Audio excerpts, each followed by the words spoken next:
20 জুলাই শনিবারের ঘটনা। স্ত্রী বারণ করেছিলেন বের হতে, তা সত্ত্বেও ছাত্রদের সাথে আন্দোলনে যোগ দেন রিকশা চালক মঞ্জুরুল ইসলাম। সকাল 11টার দিকে বাসায় ফিরে খাবার খেতে বসেন তিনি।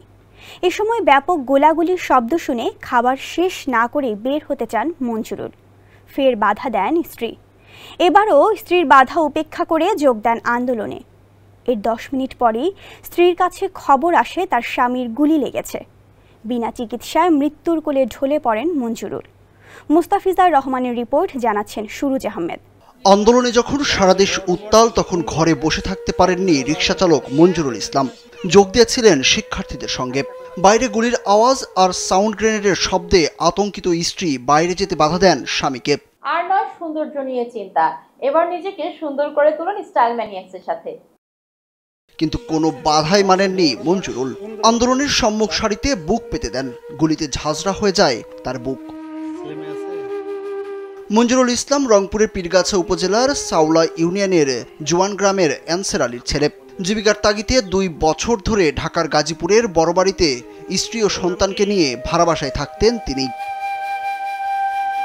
মঞ্জুরুলের স্ত্রী রহিমা বেগম জানান, সেদিন তিনি তার স্বামীকে বাইরে যেতে অনেক নিষেধ করেছিলেন, কিন্তু তিনি শোনেননি। তার স্বামী তাকে বলেছিলেন তার সন্তানরাও তো একদিন ওদের মতো ছাত্র হবে।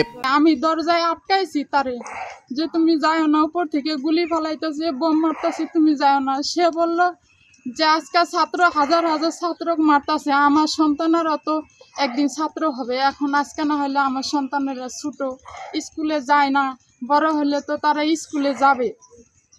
সন্তানেরা আমারও সন্তানের মতন, এখন যারা ছাত্র আছে তারা আমার সন্তানের মতন। ওদেরকে মারতাছে, যদি আমি যাই কোনো সাহায্য করতে পারি, আর যদি আমি মারাও যাই তাহলে তুমি কোনো কষ্ট মনে নিও না। আমি যদি মারা যাই তাহলে আমি শহীদ হব।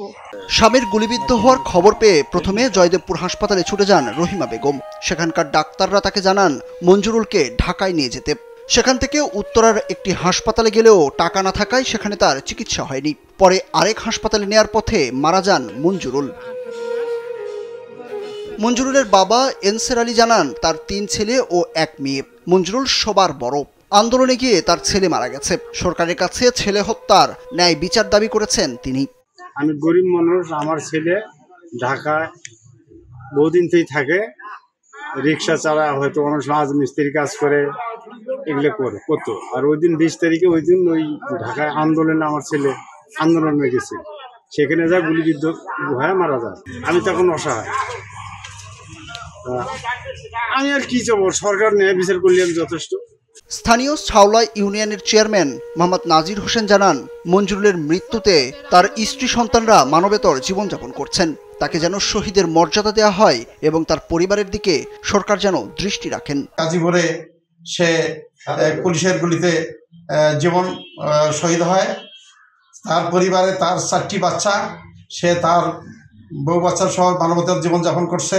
সরকারের দৃষ্টি আকর্ষণ করছি, তাকে যেন শহীদের মর্যাদা দেওয়া হয় এবং তার পরিবারের প্রতি যেন সরকার দৃষ্টি রাখে, এই দাবি রাখছি। মঞ্জুরুলের পরিবার ভূমিহীন। ঘটনার পর থেকে মঞ্জুরুলের স্ত্রী তার বাবার বাড়িতেই থাকছেন।